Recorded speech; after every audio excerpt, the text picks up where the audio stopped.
tayo sa kuryente. Sometimes love is a dancer in the dark. And buksan muna natin yung pinto natin.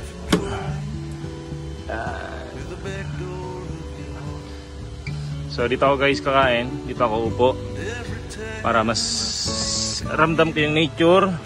And habang kumakain ako, natatanong ko yung ganda ng tanawin dito. Wow! So with this kind of breakfast mga kalibot, and this kind of view, sarap. Tapos may kape ka pa. Losing track of time.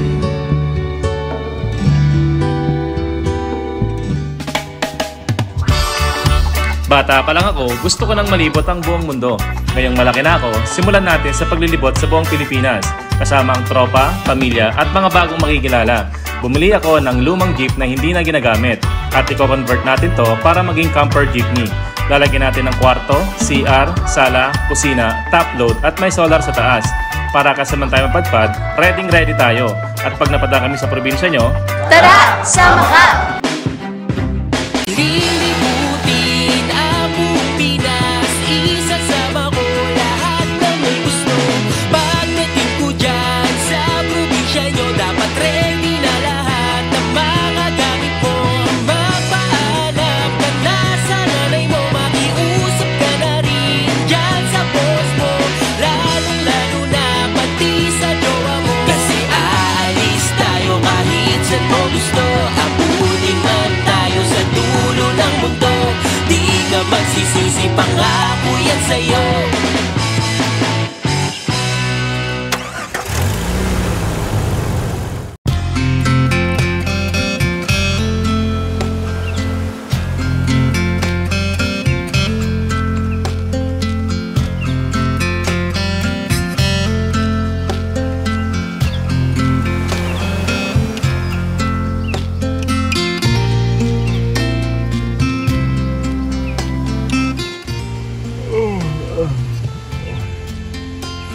good morning sa inyo guys.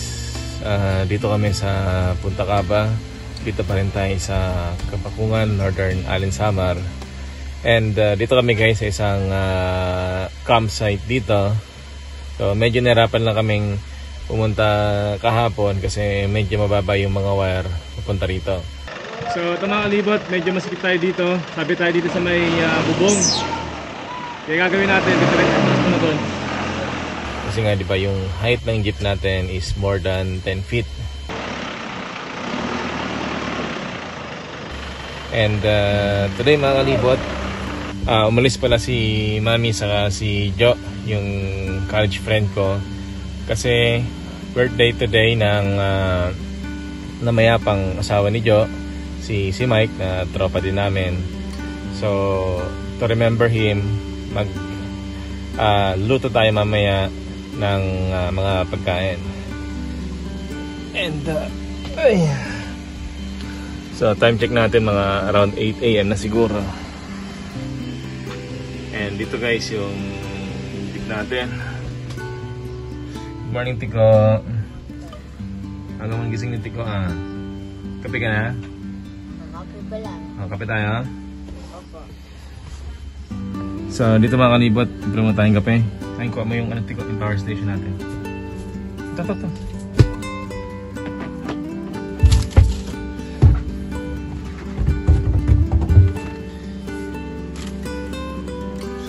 Ay, may sinain na pala tayo guys. Nagsain na siguro si Bia kasi pasado alas 8 na rin. And init tayong tubig. Tingnan ako ba. Isa to mga kalibot sa kinaganda ng power station natin. Nakapag-init tayo ng tubig at hindi tayo gumamit ng gas natin. Sana hindi pa tulobat. Okay. Ganda ng tubig.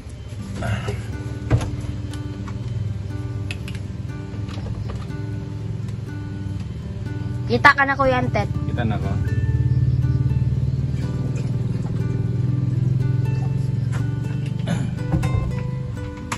So dito pala guys, setup namin kapag nagtatagal talaga kami sa campsite. Meron din kaming kusina sa labas. Bali dalawa yung tangke namin. Ito nyo rito. So meron kaming tangke dito. Tapos meron din kaming tangke sa labas. Pa-setup namin para sa kusina namin outside. So dahil mag-init na naman tayo ng tubig, dito tayo mag-in sa power station natin. And dito mga kalibot, meron tayong kape. Kopi ko, baka naman kopi ko. Pero guys, mas prefer namin talaga yung kape na tinitimpla. Kasi feeling ko mas healthy siya. And pwede mong laruin yung timpla, pwedeng matapang, pwedeng medyo matabang. So ikaw magde-decide. Compare sa ganito, na mas magastos. Saka syempre, dagdag plastic.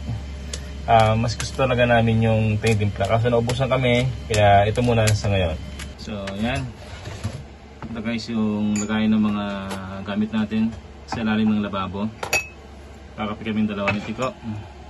Kutsara, Tiko. Yan.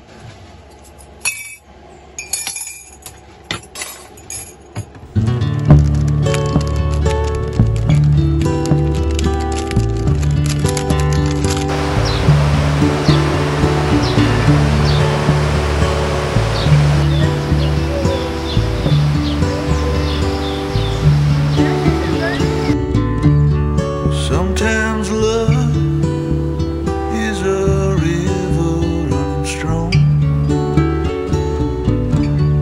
moving like a wave through a rocky riverbed. Sometimes love. And yan mga kalibot.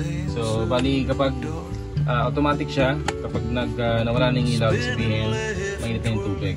So tanggalin na natin. And, lipat na natin tong power station natin. Well, something happens in my mind, and every time I try to leave, you're keeping me occupied. I'm losing track of time.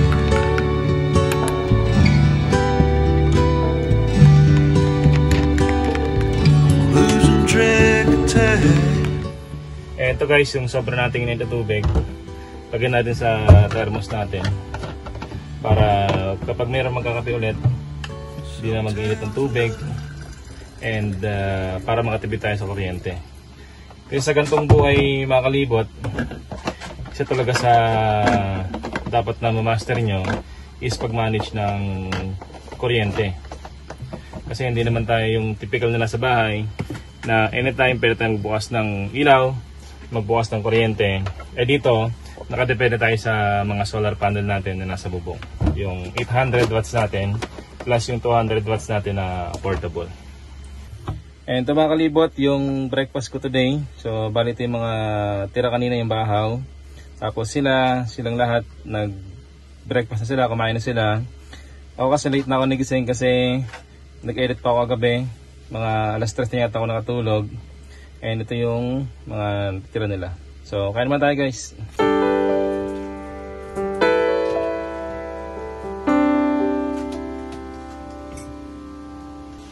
And buksan muna natin yung pinto natin.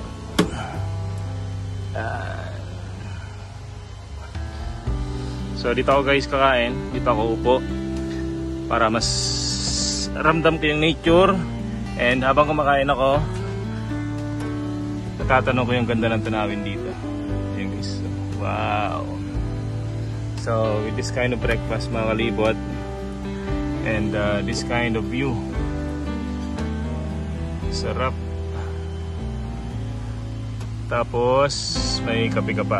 Siguro mas masarap to guys kung mas nagising ako ng maaga, para mas presko yung hangin. Kasi ngayon medyo mainit na eh, pero okay lang naman.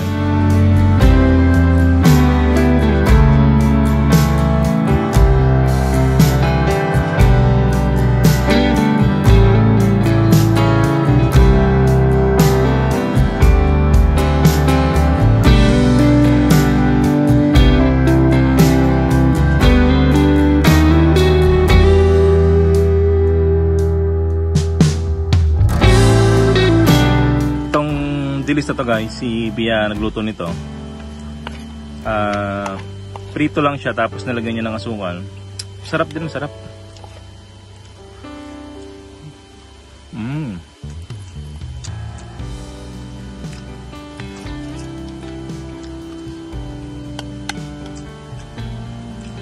Simpleng pagkain guys. Tapos nasa nature ka na sobrang tahimik, walang maingay dito. Halos kami lang yung tao dito.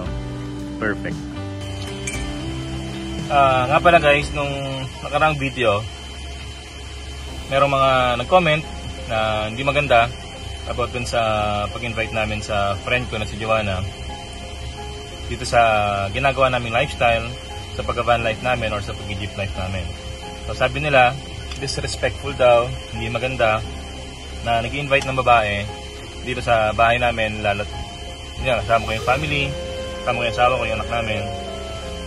So siguro may pagkukulang din kami sa pag-explain kung sino ba yung in-invite namin. So si Joanna guys, yun niya, college friend ko siya sa course namin na BS Astronomy, and sa environment namin talagang konti lang kami. So wala pa kaming 10 na talagang natira. So bali yung history, yung BS Astronomy guys, yung first batch niya 3 or 4 lang sila, tapos second batch 4 lang yata sila, and kami yung third batch na unti lang din kami. So sa circle namin na ganun yung course na it's kind of weird, talagang mga weird yung napasok, mga introvert, unti lang talaga yung circle of friends namin. So bali, fast forward, nagkaroon kami ng sarili-sariling buhay, and si Jo nagkaroon ng asawa, kinasal, and sa di inasang pagkakataon, nagkaroon po ng cancer, and nawala siya ng asawa. So si Jo is byuda.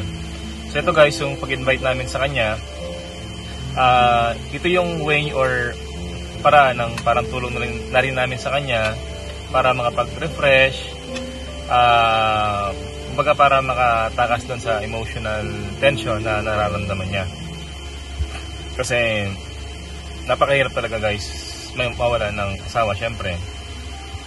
So yun yung history kung bakit kasama namin si Jo or sinama namin dito, and baka magstay pa siya ng weeks or hindi natin alam. Eh syempre sa friends ko, dahil onti nga lang din kami na lang yung magtutulungan kapag mayroong mga gantong mga pinagdadaanan ba. Si Mrs., dahil nga onti lang yung friends ko na nababanggit ko sa kanya, gusto niya rin makalala yung mga friends ko. Kaya doon sa mga nag-iisip ng mali siya, siguro valid naman siya sa perspective nyo, sa perspective nila, kasi baka meron sila na experience na ganon, and baka meron silang kinalang ganon. Pero sa amin, iba kasi ang ano namin kumbaga, iba ang thinking namin, iba yung mindset namin about sa buhay. And ito nga, iba na nag-van life kami compare sa typical na lifestyle. So sana maintindihan ng iba, and sana may mas malawak pa ba na pag-iisip. And naiintindihan namin na ganun yung naging reaction nila. Inisip namin na they are concerned sa family ng Bahay Jeep, sa member ng Bahay Jeep, and sa future ng Bahay Jeep. So thank you so much pa din. And moving forward, isa siguro yun sa opportunity para kung magtatanggap man kami ng mga crew, ng mga visitor in the future, at least mas ma-explain namin ng maayos kung sino sila at ano sila sa buhay namin.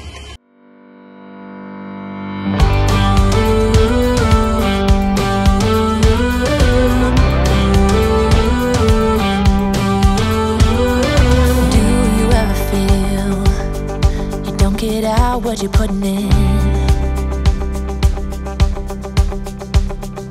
all your hopes and efforts are all in vain. Who will pick you up when you've lost everything? Does it all become for granted with a wedding ring? Oh,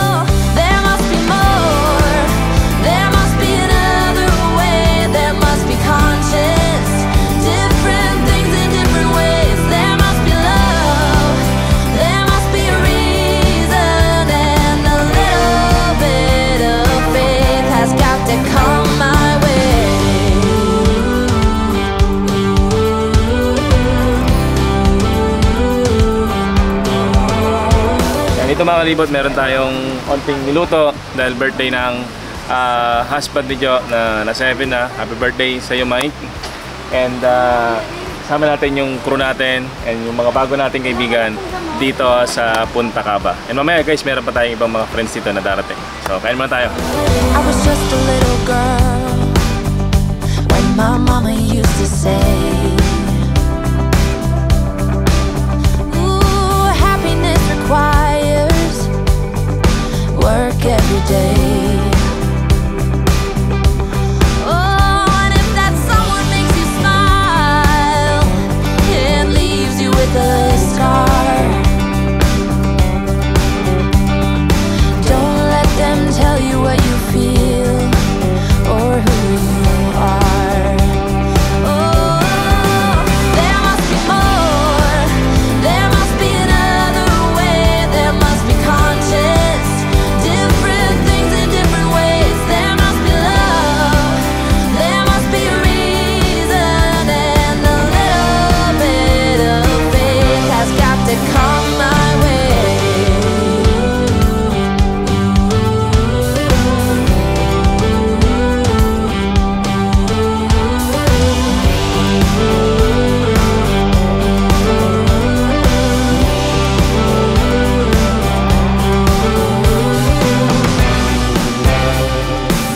I gave it all to you for too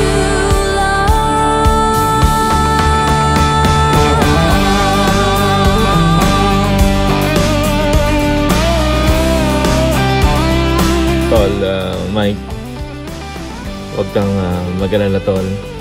Andito lang kaming mga tropa para kay Jo.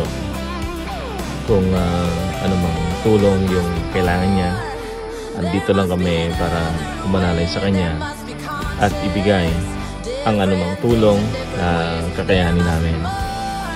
Kung kailangan niya ng kausap, kailangan niya ng karamay, kailangan niya ng tulong, kahit anumang tulong na kaya namin ibigay, ibibigay namin. Kami na munang mga tropa ang bahala sa kanya, Tol. Saka huwag kang mag-alala, meron nang nadagdag sa pamilya niya, ang pamilya ng bahay jeep. At para sa ating lahat na may pinagdadaanan sa buhay, lahat ng may problema, lahat ng may laban, lahat ng nahihirapan araw-araw, lahat ng kumakayod, at para sa lahat ng bumabangon araw-araw, let's have a little bit of faith.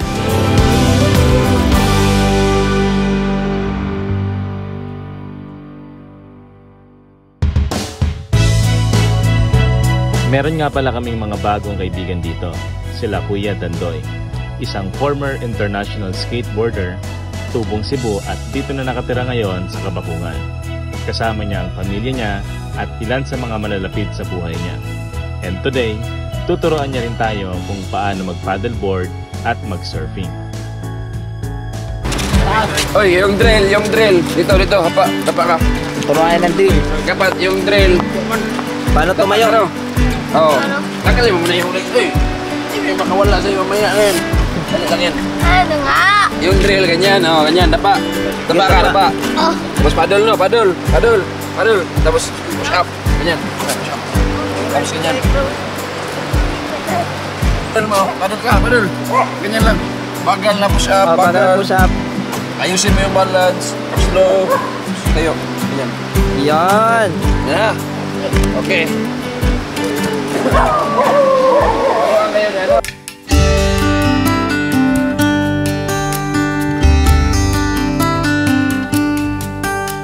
Actually, yung skateboarding was just a vehicle to me na dadalhin niya ako sa ibang lugar.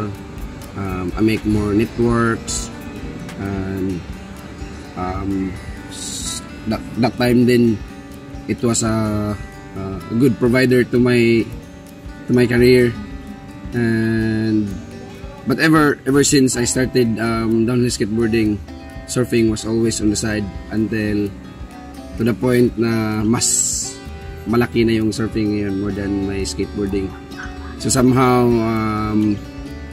transition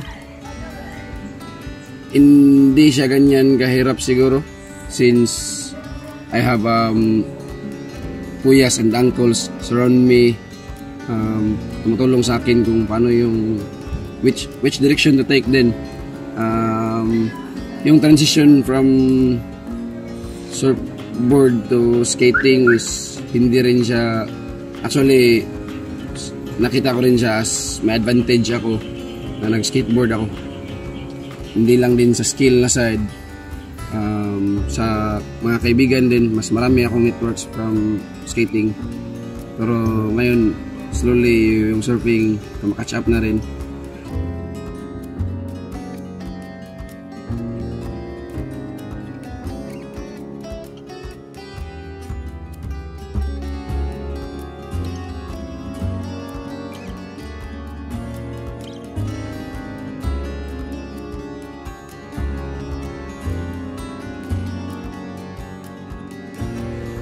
Transition may mahirap lang dahil at some point I was a competitive skateboarder, maybe one of the best in the country, and I had to give up na hindi na ako mag-skate masyado, pero mag-surfing na ako.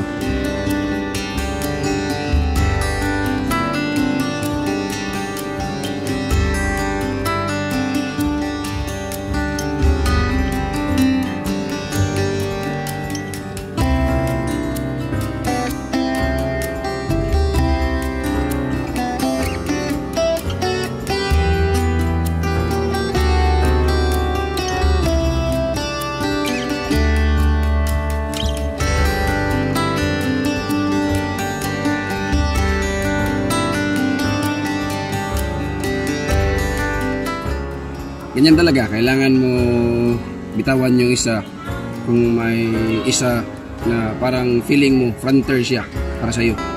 Kasi sometimes when you get to the peak or mamaster mo yung isang bagay, gusto mo na rin ulit na maging estudyante ka na rin ulit sa buhay at some point.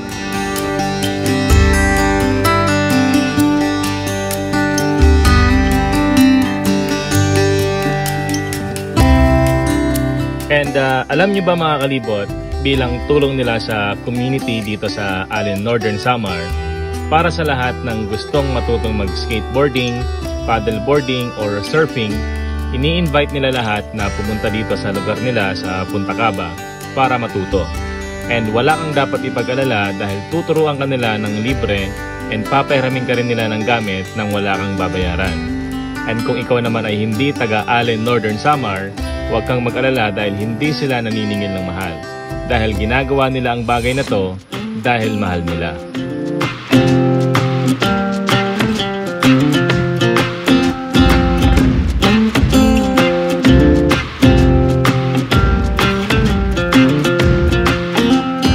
We don't belong here. I want more out of life. The longer we stay here, our boots get stuck in the mud. Let's pack up a life, baby, and call it a night. 'Cause the longer we stay here, the harder the fight. I said, hey, yeah, yeah, yeah, call it a start by leaving behind what's breaking our hearts. I said, hey, yeah, yeah, yeah, follow the spark. Ain't nothing but a one way.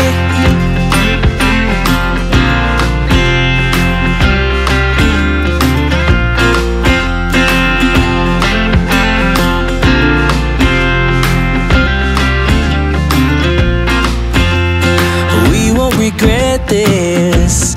Let's kiss the past goodbye. I'm longing to live this free life I've been hearing about. You will see us howling like wolves in the night. 'Cause nothing is stronger than wanting what you might get. I said, hey, yeah, yeah, yeah, call it a start by leaving behind what's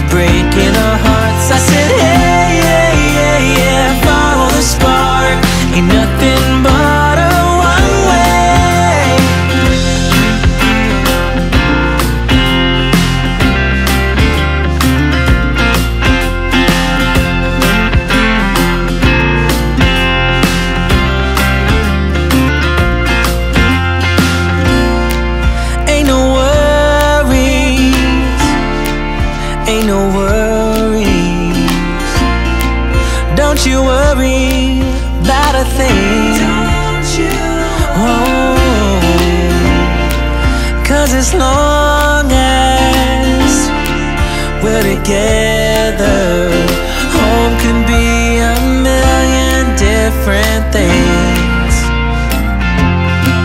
I said, hey, yeah, yeah, yeah, call it a start by leaving behind what's breaking our hearts. I said, hey, yeah, yeah, yeah, follow the spark, ain't nothing but a one way.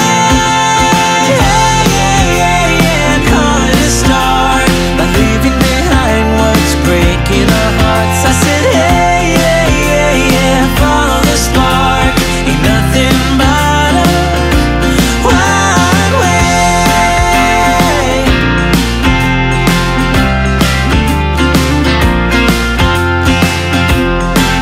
Sa ginagawa naming paglalakbay sa buong Pilipinas, sobrang malaking pasalamat namin dahil napakarami naming nakikilala ng mga tao. Mga taong hindi namin kaano-ano na nagtuturo sa amin ng mga aral na magagamit namin sa buhay. Mga stranger na nagiging daan para kami ay mas maging marunong at mas mabuting tao. And di namin nakalain na napakaraming mga tanong ang nasasagot habang kami ay naglalakbay. Yung mga tanong na nung nagsimula kami ay hindi naman pumasok sa isip namin.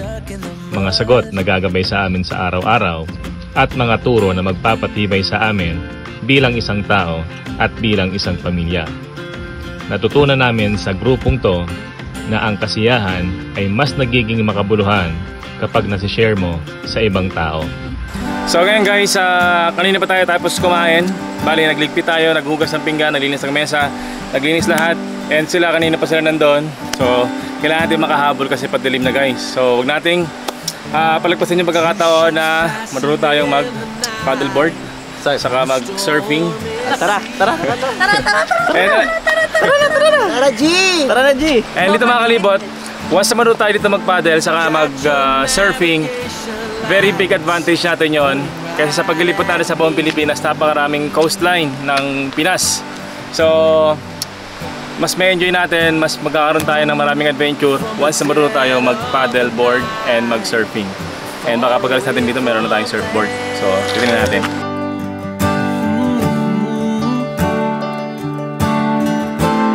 Searching for a harbor or a quiet strand.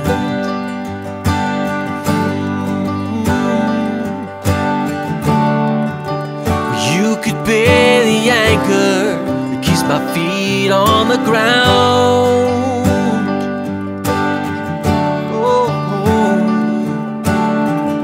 And I would be the rock you from drowning. I'm your sail when the wind is blowing. I'm your oar if you need to row. I'm your raft when the river's flowing. I'll follow you wherever